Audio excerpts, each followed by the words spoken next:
Welcome to 10 Minute History, where we believe history should be short but never forgotten. I'm your host, Antonio Milian, and we dive deep once a week into 3 or 4 different stories that helped shape America, and also stories that will have you questioning America as well. So today we're going to dive into 3 different stories. The first one is about a mentally handicapped man that America put to death. The second one is about a young girl who had a lot of money and threatened America because she was black. And number 3 is going to be about a gift America got that really wasn't a gift. So let's get into it. Today, we're going to tell you the story about how a man with the mental capacity of a 5-year-old was forced to confess to a crime he did not commit, and why it took over 70 years for the state of Colorado to say we were wrong. Let's talk about Joseph Arridy. Joseph Arridy was born on April 15, 1915 in Pueblo, Colorado. His parents were Syrian immigrants, Mary and Henry Arridy. From the very beginning, Joseph struggled.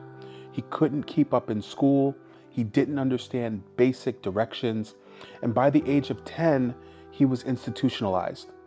Doctors labeled him an imbecile, a cruel term used at the time for people with IQs between 26 and 50. Joseph's IQ measured at 46.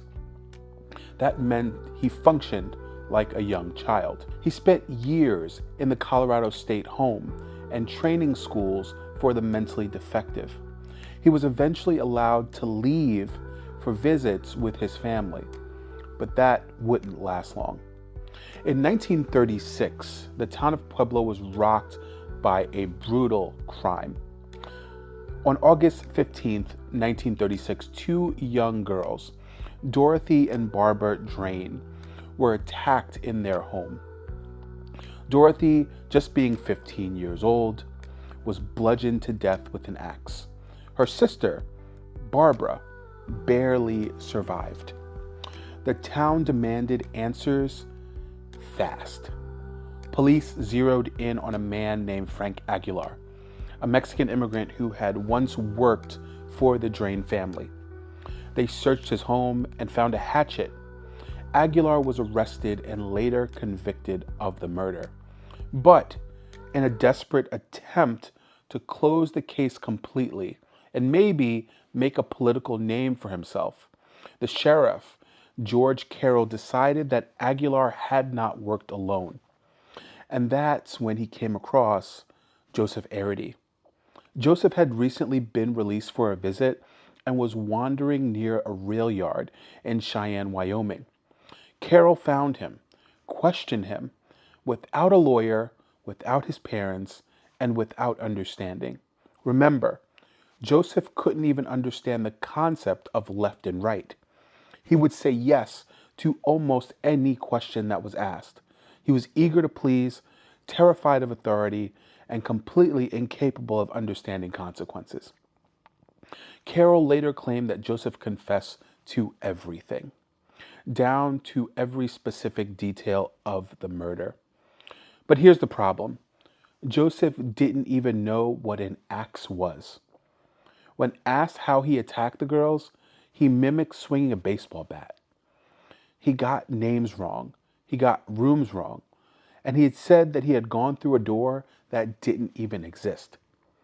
Even when confronted with the fact that Aguilar had never mentioned Joseph, Sheriff Carroll insisted the confession was solid.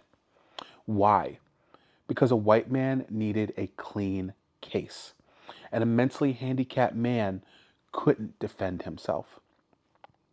Joseph Arridy was tried in Pueblo in 1937. His court-appointed lawyer, Gail Ireland, was one of the few bright spots in his story. Ireland knew Joseph was innocent, and more than that, he knew Joseph didn't even understand what was going on or even the concept of a trial. Ireland brought in psychologists, educators, and even school teachers who testified that Joseph couldn't even spell his own name. But none of it mattered. The jury took less than 2 hours to convict him. Ireland fought like hell. He filed appeals, sent petitions to the governor, begged for clemency. He even wrote, "The death of this boy will be judicial murder." Still, the courts said no. On January 6, 1939, Joseph was scheduled to die. Warden Roy Best, known for his no-nonsense, harsh prison demeanor, had grown attached to Joseph. He described him as the happiest person and the happiest prisoner he had ever seen. Joseph played with toy trains, shared his desserts, and was beloved by guards and inmates alike. When the day of the execution arrived, Joseph was led to the gas chamber. He had eaten his final meal, ice cream. He smiled and thanked the warden. And just before the gas was released, he looked up and said, "It's all right, warden. Goodbye." And according to spectators, he died with a smile on his face. Frank Aguilar, the man who many believe to be the actual perpetrator and the sole perpetrator of this crime, was executed later that year. No evidence ever confirmed that Joseph Arridy had any involvement in that crime. In fact, everything suggested he was completely incapable of carrying out such a horrible and violent act. Gail Ireland, the lawyer who had tried to save him, carried the guilt of Joseph's death for the rest of his life. His son would later say that it's the one case that haunted him forever. In 2007, over 70 years after Joseph Arridy was executed, a group of historians, lawyers, and advocates came together to petition the state of Colorado to issue a posthumous pardon. And in 2011, then Governor Bill Ritter did exactly that. Joseph Arridy was officially declared innocent. The governor said, "There is no question that Arridy was a victim of a tragic miscarriage of justice." There's a small grave in Canyon City, Colorado. On it are the words, "Here lies an innocent man." Joseph Arridy's story isn't just about a broken justice system. It's about what happens when we treat people like they don't matter. When we allow fear, prejudice, and political pressure to outweigh truth. Joseph didn't understand death. He didn't understand why people were angry. He smiled until the very end. And maybe that's the cruelest part of all of this. Our second story is a lot more hopeful, and I just want to play the scene out for you. There's this photo that I saw, and there's a young black girl, her hair tied with a ribbon, clothes neatly pressed. She's looking at the camera, not quite smiling, but definitely not afraid. This is Sarah Rector. In 1913, Kansas City Star called her the richest colored girl in the world. And they were not wrong.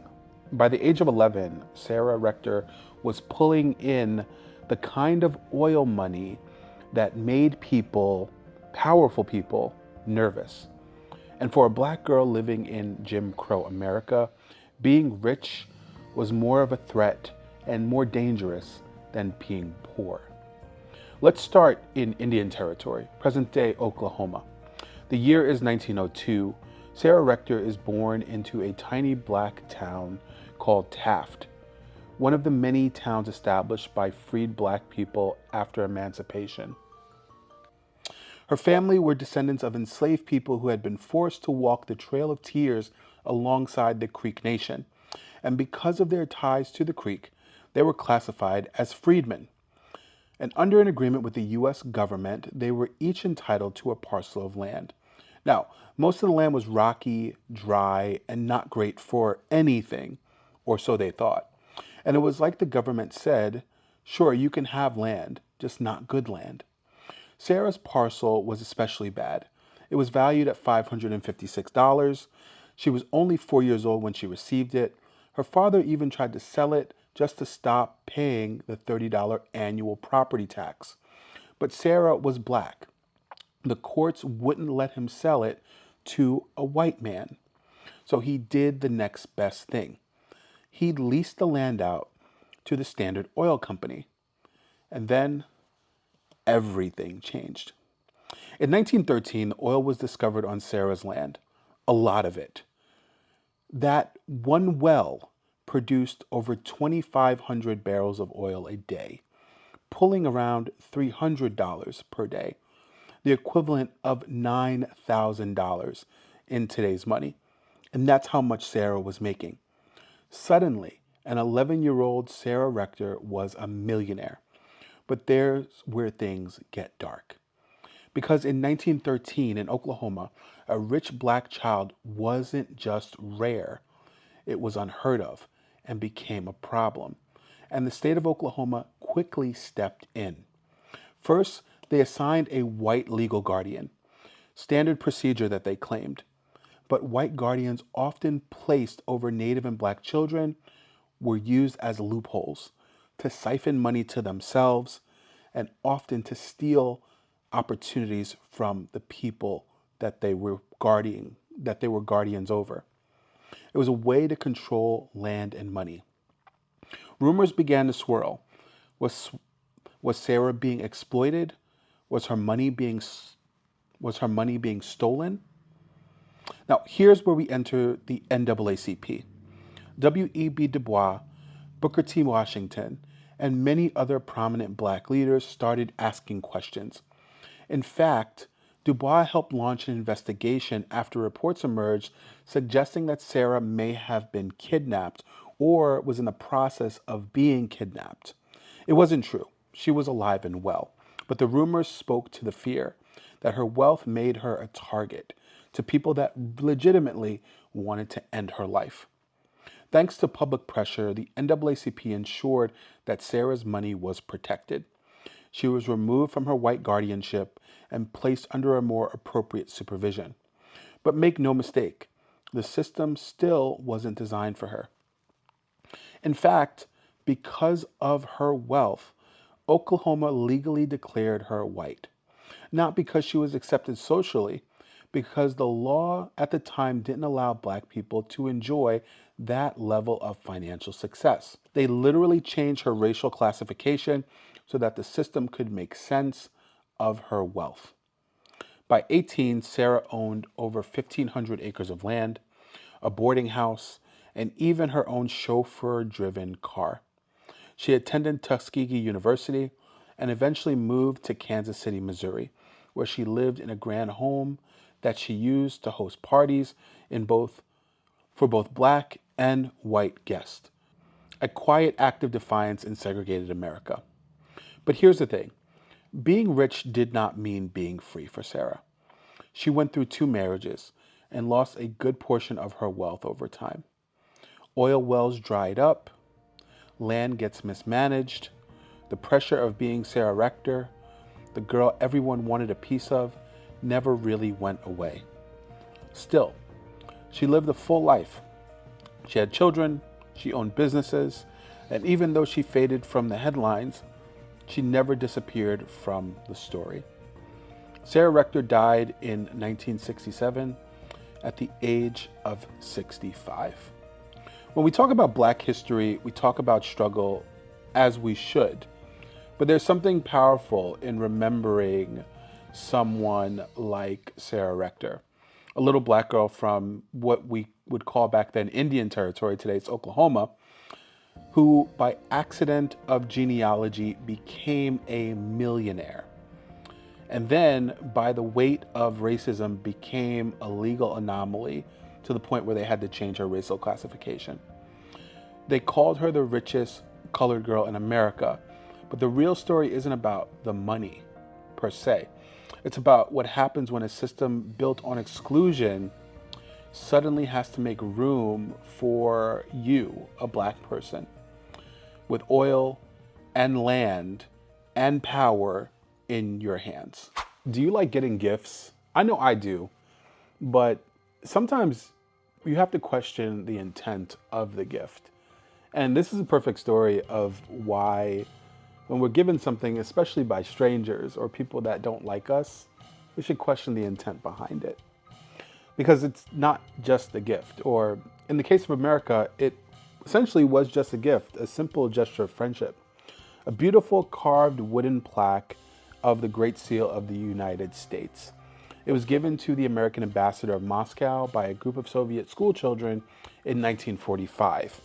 Now, that might seem harmless on its surface, right?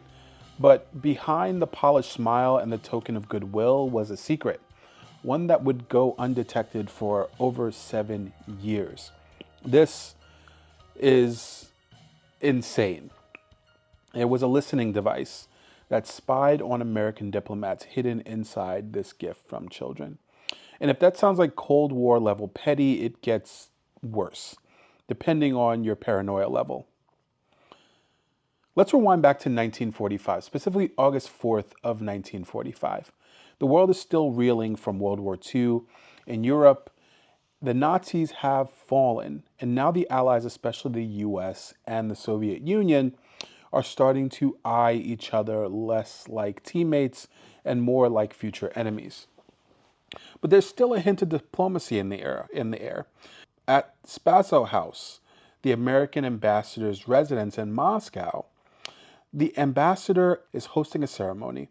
A group of Soviet school children, members of the state-sponsored youth group called the Young Pioneers, arrive with this gift.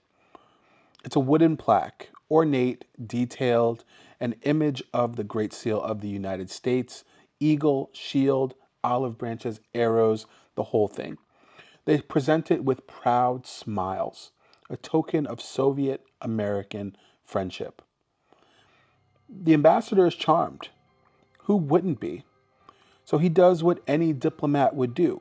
He hangs it up right in his office. And it stays there for 7 years.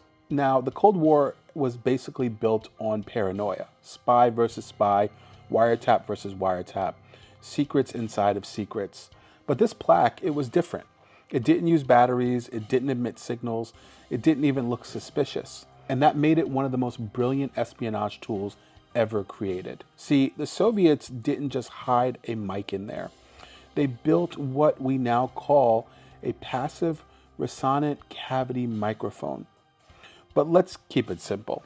They built a bug, and that only activated when someone outside of the embassy beamed a radio signal at it. When that happened, the metal antenna inside the seal would pick up sounds from the room, any conversation, any secrets, and bounce the signal back like a mirror. As long as the Soviets were nearby with the right equipment, they could sit in a van, point their antenna, and listen. And the Americans had no idea. It wasn't until 1952, 7 years later, that someone looked at it and said that it felt off. The British were helping Americans do a sweep of bugs, and during one of these scans, they picked up an odd signal coming straight from the ambassador's office. When they traced it, they realized it was coming from the seal in the ambassador's office, hung right above his desk. They cracked it open, and there it was, a strange metal device with no power, no wires, just sitting there, listening. The Americans called it the Thing, which, by the way, feels both vague and fucking terrifying. Now, here's where things get a little bit weirder, or a lot bit weirder. The US kept its discovery secret for a very long time. They didn't want the Soviets to know. They figured it out. But in 1960, the US government got caught spying. A US spy plane was shot down over Soviet airspace. America suddenly had to explain themselves to the world. So what did they do? They pulled out the plaque. At a dramatic UN meeting, the US ambassador held up the seal and said essentially, "Look, we all spy.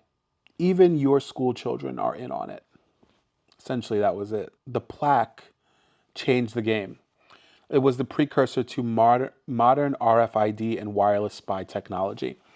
The same technology you use if you use tap to pay on your phone. It proved you didn't need batteries, wires, or blinking red lights. You just needed patience and the willingness to use a group of school children as your cover. And here's the part that sticks with me. The plaque, the one designed to represent America, was used to violate American privacy, to undermine trust, to record what wasn't meant to be heard. And that's the thing about espionage.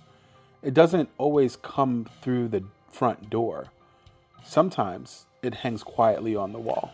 Once again, thanks for listening to 10-Minute History. I'm your host, Antonio Milian, where I believe history should be short, but never forgotten. If you like the podcast, whatever app you're listening to it on, give me a thumbs up, give me 5 stars, give me a follow, all of that good stuff.